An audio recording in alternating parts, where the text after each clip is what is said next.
Assalamualaikum warahmatullahi wabarakatuh.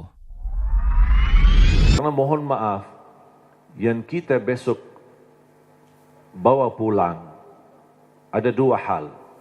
Ketika kita mati, yang kita bisa bawa hanya amal saleh.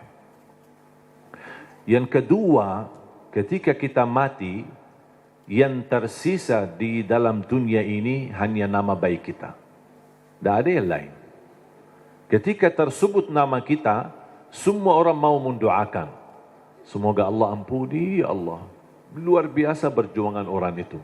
Luar biasa dia memberi yang terbaik. Orang politisi, orang ekonomi, orang siapapun, dimanapun posisimu. Tolong beri yang terbaik. Karena itulah yang akan mengharumi namamu ketika kita sudah besok meninggal dunia. Dan di alam kubur, yang masuk sama kita adalah amal salih. Di sambil kita beribadah, dan selalu saya berkata, tolong kerja keras untuk duniamu dan kerja keras untuk akhiratmu. Jangan hanya akhirat tapi lupa dunia. Dunia harus maju, harus berhadapan, harus bisa menjadi terang menerang yang bisa membangun Indonesia dan bisa menjadikan Indonesia negara terhormat, bisa menjadikan Indonesia negara yang diperhatikan oleh dunia karena kemajuannya, kebersatuannya. Dan alhamdulillah kita diberikan banyak anugerah dari Allah Subhanahu wa taala. Dari hasil bumi, dari hasil tanam-tanaman, dari hasil luar biasa. Saya selalu berkata, wallahi negeri Arab kalah sama negeri Indonesia dengan sumber alamnya dan kekayaannya. Kalau dikumpulkan seluruh negara Arab, masih lebih kaya Indonesia. Mungkin karena kita tidak merasa kekayaan itu, mungkin karena belum bersyukurlah. Kekurangan syukur kita dan salah gunakan nikmat itu akhirnya tidak terasa. Padahal kekayaan yang Allah anugerahkan untuk negeri kita Indonesia luar biasa. Dan mudah-mudahan kita bisa dan mampu Allah hantarkan kepada kita insya Allah seorang orang wakil rakyat di Dewan Pemerintahan, di Dewan DPR, MPR dan juga di DPRD. Mudah-mudahan semua orang-orang yang diberikan oleh Allah Subhanahu wa taala kemudahan dan kemuliaan yang mereka mampu menjalani tugasnya dan memberi yang terbaik, yang insyaAllah balasannya terharum nama baik mereka dan nama keluarga mereka dan mendapatkan balasannya di hari kiamat di hadapan Allah Subhanahu wa taala. 3 poin yang saya ingin sampaikan. Yang pertama, tolong jangan lewat satu hari tidak membaca Al-Quran. Belum bisa baca, simak. Dengar. Masih merasa bacanya belum begitu lancar, tidak apa-apa, dengar. Karena pahalanya sama. Yang membaca maupun yang simak, pahalanya sama. Setiap satu huruf dapat 10 kebaikan. Ini bukan kata saya, tapi kata Rasulullah sallallahu alaihi wasallam. Man qara harfan min kitabillah falahu hasanah wal hasanatu bi 10 amthaliha. Barang siapa yang membaca kitabullah satu huruf saja dapat 1 kebaikan. Dan 1 kebaikan pula dilipat oleh Allah menjadi 10 kebaikan. Alif lam mim bukan 1 huruf. Tapi alif 1 huruf. Lam 1 huruf. Mim 1 huruf. Bayangkan jemaah. Bismillahirrahmanirrahim 19 huruf. Dikali 10, 190. Dari segi baca 19. Tapi tulisan pahala 190. Dan setahu saya tidak ada amalan yang bisa memberikan pahala berhuruf hanya Al-Quran.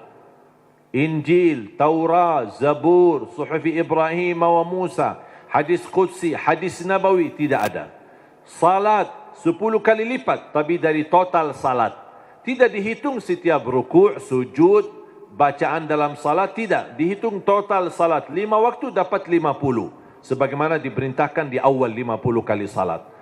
Tapi Al-Quran satu-satunya ibadah yang nilai pahalanya berhuruf, bersatu huruf. Dan menurut saya ini promo yang paling istimewa dari Allah. Paham bu promo? Biasanya ibu-ibu yang tahu promo. Ada enggak di pasar promo? Kalau kita misal mau belanja, ditawarkan. Ini beli misal gelas 1, dapat gratis 1. Beli 2 botol minyak goreng, dapat gratis 1. Ada kan? Atau beli misal 2 botol mie goreng, minyak goreng dapat satu dus mie goreng lah misalnya. Ada kan? Itu kan namanya promo. Pernah enggak Bapak Ibu bertemu dengan promo, beli satu botol minyak goreng dapat 10 gratis? Ada enggak promo begitu? Pasti merugi kan? Allah Subhanahu wa taala tahu manusia suka promo, makanya Allah tawarkan promonya. Satu huruf dapat 10 kebaikan. Tapi sayang sekali yang berlaku promo manusia, tapi promo Allah belum laku. Karena banyak kita manfaatkan promo manusia, tapi tidak memanfaatkan promo dari Allah Subhanahu wa taala. Bahkan berita gembira, ada orang berkata, saya sebenarnya ingin baca, tapi bata-bata bacaan saya. Saya takut salah, nanti malah dosa. Mendingan tidak usah baca. Itu alasannya karena berbata-bata. Ada berita gembira dari Rasulullah SAW. Rasulullah bersabda, "Walladhi yaqra'ul Qur'ana wa yatata'ta'u fihi wa huwa 'alaihi syaq lahu ajran." Barang siapa yang membaca Al-Quran, kemudian dia berbata-bata. Terima kasih ya Rasulullah.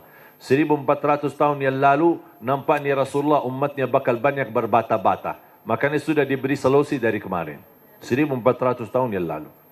Barang siapa yang membaca Al-Quran, kemudian dia berbata-bata sambil berat, susah, sulit untuk membaca Al-Quran, tapi tetap dia mempertahankan dan terus dia melanjutkan sesuai kemampuannya, kata Rasulullah, falahu ajran, akan Allah berikan 2 kali pahala. Selain setiap satu huruf 10 kali lipat, dia dapat 2 kali pahala. Satu, karena dia mau membaca Al-Quran. Yang kedua, kesulitan yang dia hadapi, berbata-bata sambil berat, Allah hargai perjuangan itu, Allah berikan pahala. Berarti Bapak Ibu yang bersama Al-Quran, tidak ada yang merugi. Bahkan ada yang bertanya, boleh enggak saya baca Al-Quran, tapi saya tidak baca terjemahannya? Saya jawab, boleh. Ada orang tanya lagi, boleh enggak saya baca Al-Quran sampai khatam, tapi mohon maaf, saya tidak faham sama sekali? Saya jawab, boleh. Kenapa? Karena target baca Al-Quran kita ada 4. Ada 4 target. Pertama, baca walaupun tidak faham. Tetap dapat setiap satu huruf 10 kebaikan. Itu namanya standar. Walaupun tidak faham sama sekali. Karena Rasul menjanjikan pahala setiap satu huruf 10 kebaikan tidak dikaitkan dengan faham. Target kedua, baca dan faham. Berarti ada upaya untuk memahaminya. Itu lagi lebih besar lagi pahalanya. Yang ketiga, baca, faham dan menhayati. Lebih lagi dahsyat pahalanya. Ada lagi yang keempat, baca, faham, hayati dan menamalkan. Kalau tidak bisa semuanya, jangan tinggalkan semuanya. Jangan gara-gara tidak bisa menamalkan malah tinggalkan baca. Tidak bisa faham malah tinggalkan baca. Tidak bisa menhayati malah tinggalkan baca. Standar baca. Tetap mendapatkan setiap satu huruf 10 kebaikan. Jelas? Yang kedua, usahakan jangan tinggalkan ayat kursi setiap habis salat. Semua hafal ayat kursi kan? Sering dibacakan habis salat? Atau kadang-kadang tertinggal? Selalu. Ibu-ibu bilang selalu. Pahalanya apa? Pahalanya apa? Kemarin saya tanya sama ibu-ibu, selalu, terus pahalanya enggak? Dia tahu amalannya tapi belum tahu pahalanya. Saya kasih tahu pahalanya. Qala Rasulullah sallallahu alaihi wasallam di hadis yang sahih, man qara'a ayatal kursi dubura kulli salatin laisa bainahu wa bainal jannati illa an yamut. Barang siapa yang membaca ayat kursi setiap habis salat, dijamin masuk surga, tidak ada sesuatu yang mampu menghalanginya. Allahu Akbar. Tak ada sesuatu yang mampu menghalanginya, jaminan masuk surga. Cuma baca satu. Saya ketika baca hadis yang sahih ini, saya berfikir, ya Allah, ini satu ayat aja jaminan masuk surga. Gimana 30 juz Al-Quran? Ini baru satu ayat. Gimana kalau orang rutin baca sampai khatam Al-Quran? Selain ayat kursi setiap habis salat, tolong usahakan tutupi harimu dengan baca surat Al-Mulk. Habis beraktivitas, sudah selesai kegiatan, sudah siap-siap mau tidur, tolong sempatkan. Suratul Mulk, kalau bisa sebelumnya boleh witir. Ada orang tanya, boleh enggak saya salat malam sebelum tidur? Saya jawab, boleh. Karena salat malam tidak harus tidur dulu. Banyak orang yang salah faham masalah itu. Ini kembali kemampuan. Cuba kalau kita memaksakan setiap orang mau tahajud atau mau salat malam harus tidur dulu. Ada orang mungkin misal contoh, Pak Ketua Dewan. Aktivitas, rapat, meeting, pulang sudah malam. Kalau dia tidur malam mungkin bisa jam 12, mungkin bisa jam 1. Belum tentu bisa tahajud. Ketiduran, udah baru dapat 3 jam, maksimal 4 jam sudah subuh. Jadi fisik manusia kan punya kemampuan, punya batas. Makanya selalu saya berkata, kalau ada bapa ibu yang biasa tahajud, tidur baru tahajud, tak apa-apa teruskan. Tapi kalau masih belum terbiasa, tolong amankan walaupun 2 rakaat. Amankan walaupun 2 rakaat. Niat salat malam, niat salat hajat, lihat sunnah taubat. Silahkan, apapun niatnya boleh. Habis salat 2 rakaat, tambah 1 rakaat witir boleh, atau 3 rakaat. Sekali salam witir, atau bisa 2 rakaat salam baru 1 rakaat. Terserah, mau 3 sekaligus, 1 kali tahiyat, atau bisa dipisahkan 2 baru 1. Baru habis itu tidur. Kenapa? Seandainya belum sempat bangun dan ketiduran sampai subuh, sudah tertulis namamu ahli tahajud. Sudah tunaikan salat, apalagi witir. Minimal, saya selalu tekankan, minimal jaga witir. Dan mohon maaf, ini bukan wasiat saya, tapi Rasulullah. Tidak ada yang dari saya. Dari saku saya tidak ada. Semua dari Rasulullah SAW. Apa kata Rasulullah kepada Abu Hurairah? Abu Hurairah berkata, Rasulullah menwasiat awsani khalili wa an utira qabla an anam. Rasulullah menwasiatkan aku jaga witir sebelum tidur, kata Rasulullah kepada Abu Hurairah. Bahkan Umar bin Khattab ketika ditanya, kenapa suka witir sebelum tidur? Kata beliau, saya takut tidur dan meninggal dunia dalam keadaan tidur belum witir. Makanya amankan witirmu. Inna Allah witir, yuhibbul witir, fa'autiru. Allah maha witir, Allah cinta witir.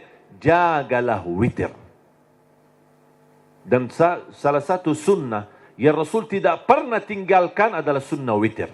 Tidak pernah tinggalkan, sehat, sakit, musafir, dimanapun berada. Selalu jaga witir. Dan sunnah yang kedua, sunnah subuh. Sesudah azan, sebelum salat wajib, ada sunnahnya. Bahkan di menurut mazhab Abi Hanifah, sunnah subuh itu dianggap wajib.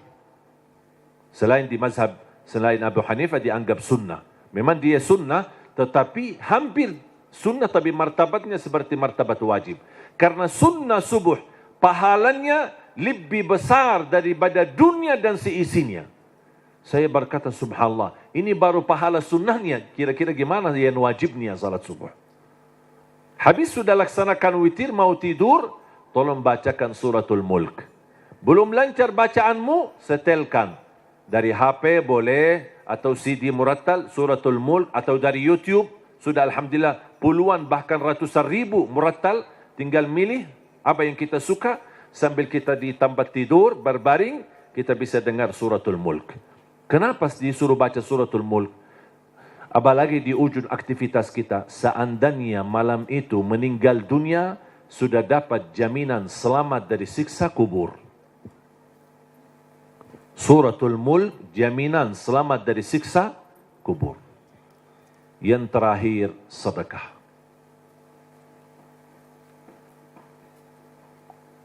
Yang pertama, jangan lewat satu hari tidak baca Quran.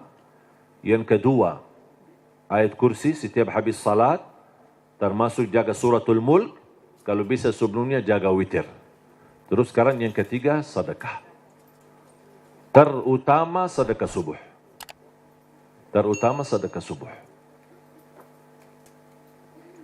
Saya sudah sering membahas dahsyat sedekah subuh. Saya yakin Bapak Ibu, semua para hadirin, saya yakin orang yang suka bersedekah. Tapi ada yang satu sering tertinggal. Doa habis sedekah. Atau doa di saat sedekah. Tahu enggak Bapak Ibu, doa di saat sedekah termasuk doa makbul? Tapi kadang-kadang kotak amal lewat, kita isi tapi tidak doa. Sering kita lupa doa itu. Padahal bisa, ya Allah aku mohon dengan berkat sedekah ini, titipkan pahala sedekah ini untuk kedua orang tuaku. Ya Allah aku mohon dengan berkat sedekah ini, sembuhkan penyakitku kalau lagi sakit. Ya Allah dengan berkat sedekah ini, mudahkan urusanku. Apapun hajat kita, luar biasa dahsyat sedekah. Termasuk sedekah subuh. Dan saya sudah buat ada tausiah, ceramah. Mungkin Bapak Ibu nanti habis acara berkenan, bisa lihat di channel YouTube kami, namanya Dahsyat Sedekah Subuh. Saya sudah bahas satu tausiah, khusus hanya membahas keutamaan dan manfaat daripada sedekah subuh. Dan sedekah setiap waktu dan setiap saat ada manfaatnya. Tapi lebih istimewa di waktu subuh, itu lebih dahsyat. Bisa Bapak Ibu, saya tidak akan bongkar apa isinya dan apa rahasianya. Bisa Bapak Ibu nanti lihat di YouTube. Sedekah menjaminkan husnul khatimah. Sedekah menjaminkan selamat dari kematian kecelakaan. Sedekah menjaminkan selamat dari kematian kebakaran. Sedekah menjaminkan selamat dari kematian mendadak. Sedekah menjaminkan selamat dari su'ul khatimah. Sedekah menjaminkan kesembuhan penyakit. Sedekah menjaminkan, memadamkan kemurkaan Allah. Dan sedekah menjaminkan ampunan dosa. Sedekah menjaminkan terkabul doa. Makanya ketika bersedekah, jangan lupa berdoa. Apalagi di saat sedekah subuh. Dan cukup ketika bersedekah, sebut satu hajat. Jangan habis salat subuh mau isi sedekahnya koin, tapi doanya sampai terbit matahari. Malu sama Allah, ku kelamaan. Kata malaikat, apaan? Ku doanya panjang banget. Padahal sedekahnya baru koin aja. Tolong disesuaikan. Satu kali sedekah, satu kali hajat. Dan selalu dalam kebaikanmu, sisakan dalam doamu, jangan lupa doa untuk orang tua. Saya sudah belajar, apapun yang saya amalkan, apapun amalannya, di ujung saya amalkan itu, saya selalu berdoa, ya Allah aku mohon titipkan pahala amalan ini untuk kedua orang tua. Saya selesai tausiah, pas pulang, ya Allah aku mohon titipkan pahala tausiah ini untuk kedua orang tua. Habis ngaji, ya Allah aku mohon titipkan pahala ngaji saya untuk kedua orang tuaku. Habis salat, ya Allah aku mohon titipkan pahala salatku untuk... Apapun amalannya, apapun, saya sudah belajar menjadi salah satu upaya berbakti baik sama orang tuanya. Karena berbakti baik sama orang tuanya, walaupun mereka sudah meninggal atau di posisi yang jauh, tidak bisa bertemu setiap waktu dan setiap saat, melalui doa, insya Allah terhitung sebagai berbakti baik. Ada seorang bertanya, kalau orang tua saya sudah tidak ada atau sudah meninggal gimana? Apakah saya masih punya kesempatan berbakti baik? Saya menjawab, masih punya kesempatan. Ada dua amalan, sedekah dan doa, bisa menjadi bermanfaat untuk orang tua kita. Dan semoga kita bisa bersama-sama, kita selalu niatkan dan doa untuk orang tua. Mudah-mudahan kekurangan kita di masa mereka berada, mungkin kita sebagai anak, namanya anak muda, di masa dulu mungkin banyak membuat orang tua sakit hati, menyakiti perasaan mereka. Namanya anak-anak, tidak merasa dan tidak menyadari. Makanya ayo mari kita sama-sama memperbaiki. Semoga semua dosa-dosa kita di hadapan orang tua dan terhadap orang tua, mudah-mudahan diampuni oleh Allah Subhanahu Wa Taala dan dijadikan kita orang yang berbakti, yang mendapatkan pahalanya di sisi Allah Subhanahu Wa Taala. Amin ya Rabbal Alamin. Mudah-mudahan insyaAllah menjadi saksi bagi kita semua dan mudah-mudahan menjadi amal salih yang bisa menyalurkan pahala yang tidak terputus sampai hari kiamat. Amin ya rabbal alamin. Mari kita sama-sama berdoa. Bismillahirrahmanirrahim. Alhamdulillahi rabbil alamin. Allahumma salli ala sayyidina Muhammad wa ala ali sayyidina Muhammad. Allahumma ya Allah ya dzal jalal wal ikram. Berilah kepada kami petunjuk kepada jalan yang lurus. Hidupkanlah kami dalam keadaan iman, wafatkanlah kami dalam keadaan Islam. Akhiri hayat kami dengan husnul khatimah. Jadikan kami semua serta keluarga kami ahlul Quran, pencinta Al-Quran, penghafal Al-Quran, yang mendapatkan syafaatnya Al-Quran. Ya Allah, lancarkan upaya dan ikhtiar Majlis Nurun Nisa ini bersama Yayasan Budi Luhur. Ya Allah, jadikan perjuangan mereka menjadi amal salih yang diterima di sisimu. Dan jadikan tempat ini menjadi tempat pusatnya cahaya yang menyebarkan rahmatan lil alamin, yang membawa keberkahan, yang menjadi pusat pendidikan agama, yang bisa memfasilitasi akhlak yang mulia ya rabbal alamin. Allahumma ighfir lana wa liwalidina wa li jami'il muslimina wal mu'minat al-ahya'i minhum wal amwat. Allahumma ya Allah, atas izinmu kami bersama-sama bertemu di majlis ini, di dalam acara ini. Anugerahkan kepada kami kemuliaan, sama-sama bertemu kembali di dalam surgamu ya Allah bersama Nabi Muhammad sallallahu alaihi wasallam. Rabbana taqabbal minna innaka antas samiul alim wa tub alaina innaka antat tawwabur rahim. Rabbana atina fid dunya hasanah wa fil akhirati hasanah wa qina adzaban nar. Wa sallallahu ala sayyidina wa nabiyina Muhammad wa ala alihi wa sahbihi wa barak